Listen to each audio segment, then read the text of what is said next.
Uh-oh, Rishi Sunak's climate policy is disappointing.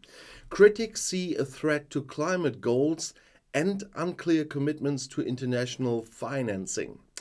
And now the pressure is increasing because NGOs are announcing a new climate lawsuit.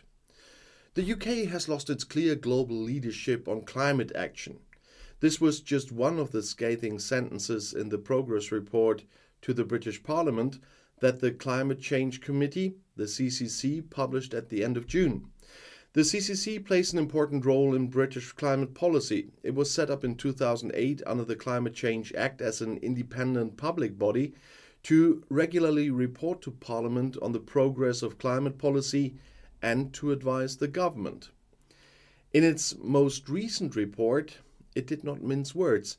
While London has responded to the recent fossil fuel price crisis, it has not taken the swift steps that could have been taken to reduce energy demand and expand renewable energy.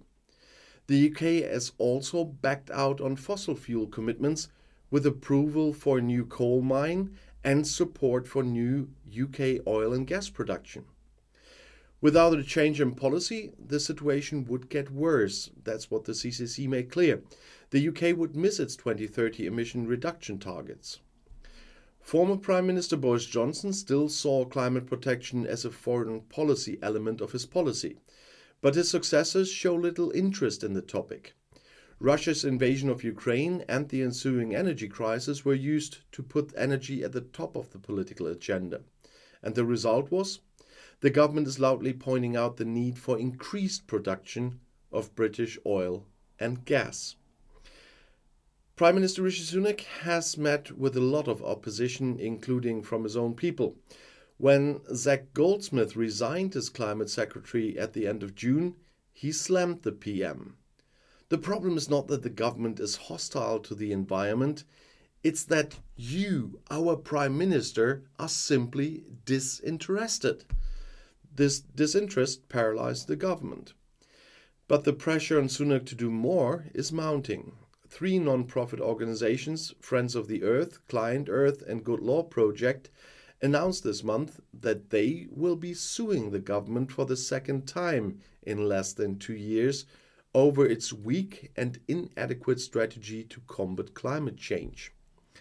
In July 2022, the Supreme Court ruled that the UK's net zero strategy fell short of the government's commitments under its own climate change bill. The law requires the government to come up with policies outlining how it intends to meet the UK's legally binding carbon budgets. The CCC has found that credible plans exist for less than a fifth of the emission reductions that are needed to meet the climate targets.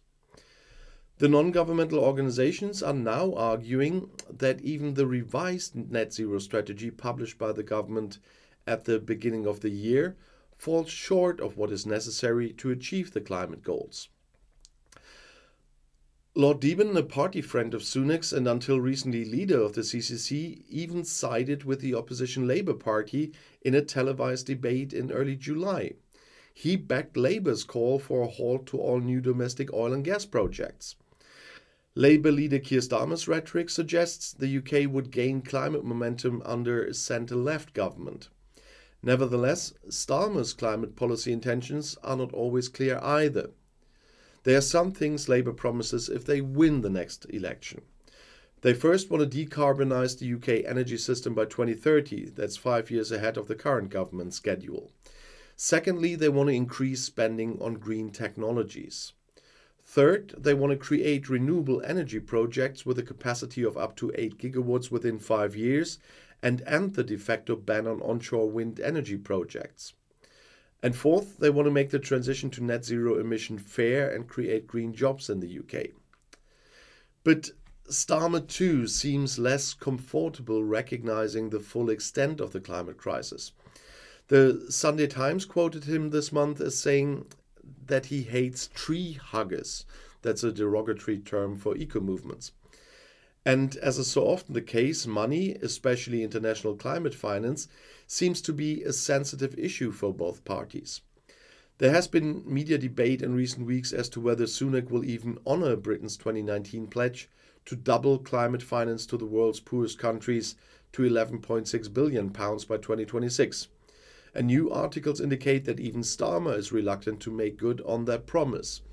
So once again, it will be difficult to see what will be progress for the voters in the UK in late 24, early 25, when the next general election will be. But Boris Johnson promised to make the UK a leading nation in climate change. I mean, in fighting climate change, not, well, then they switched to climate change. No, but nevertheless, there's not much left from those promises now with the Sunak government, and let's not talk about Liz Truss. But we will see how this will continue. I will keep you informed, definitely, and I'll see you in my next video. I'll be back.